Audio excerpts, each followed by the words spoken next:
terra e paixão. Eu insisto nesse negócio, porque não é fácil a gente construir e erguer um patrimônio e depois correr o risco de que o seu destino não seja aquele que você idealizou. Por isso, nós convidamos o nosso consultor em Direito, o Dr. Ricardo Limonge, que vai facilitar, vai nos orientar sobre quais são as possibilidades e os melhores caminhos para destinar o nosso patrimônio.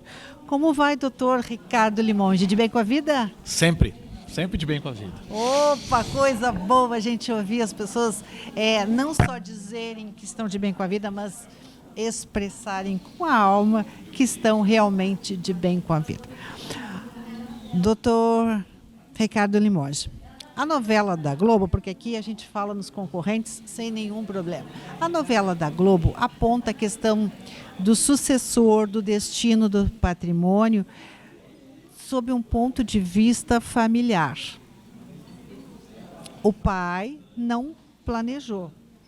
E aí um leque de acontecimentos pode acontecer.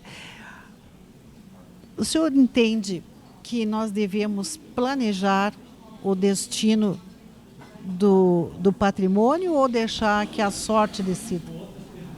Olha, é muito importante decidir o que vai fazer, porque as pessoas têm receio de falar sobre isso. Quando vir a falecer, fica com A tal coisa, fica com o B com outras pessoas. Então, assim, isso a primeira coisa tem que se conversar. Muitas vezes a gente vê litígios, e dentro da minha própria família se passou por isso, porque não se conversam, né? Não se diz assim, olha, eu gostaria de tal coisa. E falando na frente de todos os sucessores, né? Eles ficam com mais aquele dever de fidelidade para aquele que partiu, de seguir a vontade dele. Tem como documentar isso? Tem várias maneiras. Tem a ideia de constituir empresa, a ideia de fazer testamento, a ideia de fazer doação em vida.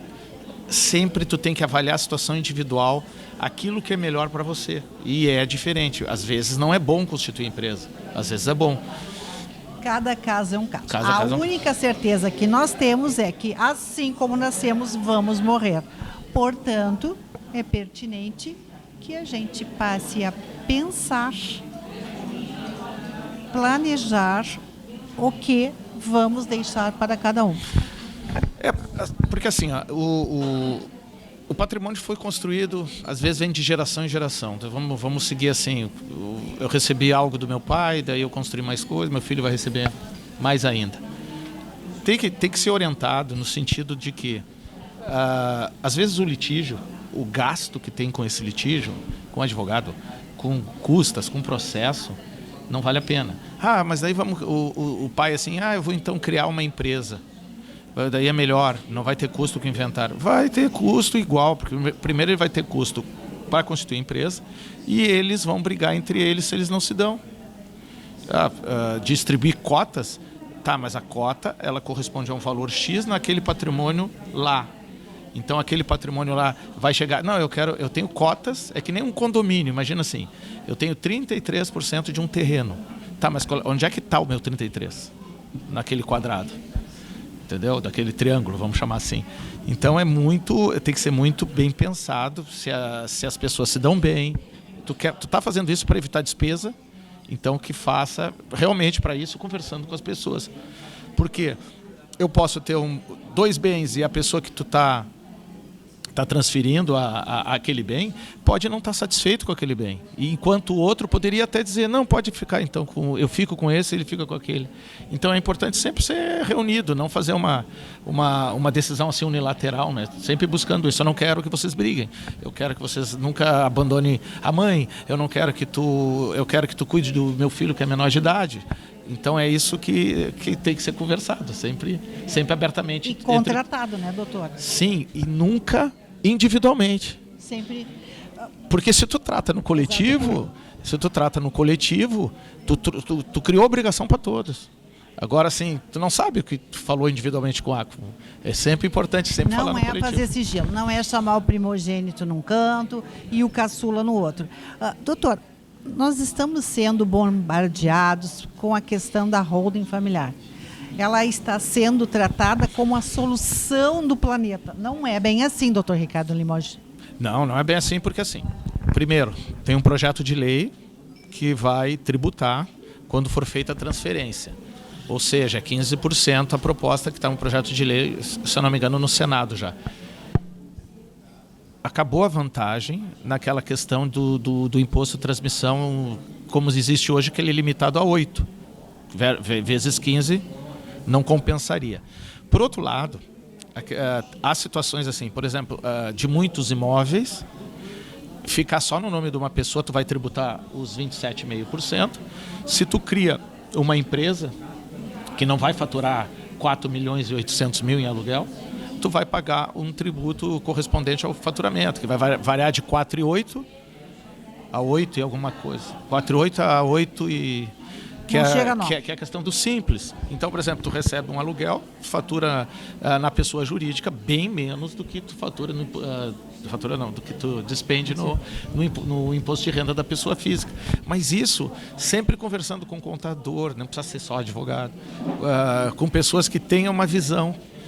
Porque tem situações que tu pode até isentar, por exemplo, previdência privada. Né? Então, tem várias situações que tu pode planejar. E sobre a holding familiar que vendem muito, é a ideia de esconder patrimônio. Esquece.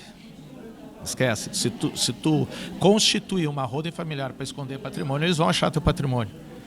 Tem manobras, tem. Aí, o dono da empresa é a Cristina. Daí tu transfere para a Cristina o imóvel. Daí o Ricardo, que transferiu, compra as cotas.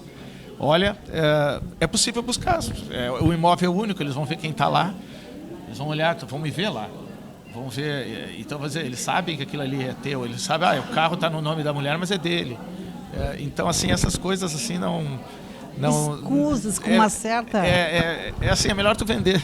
É melhor tu vender do que tu fazer essa manobra aí. Para encerrar, doutor Ricardo. Já encerrar? Achei que agora que eu estou aquecendo. Então vamos aproveitar e perguntar uma dúvida. Quando a gente casa, constitui uma união estável, nós podemos combinar a questão dos bens. Mas no caso de uma união instável, como é que isso fica? A união instável é assim. Ela pode, quando um dos... vamos assim, por um outro princípio. Tá? Duas pessoas, uma fica constrangida em relação à outra de falar em documentar, por exemplo, uma separação de bens. Então tu não confia em mim. A gente ouve isso, né? Sim. Porque a gente... Até que a morte nos separe. Mas a vida vai mostrar assim. Daí quando vai se separar, eu me dediquei à pessoa. Pô, como assim? É bem assim.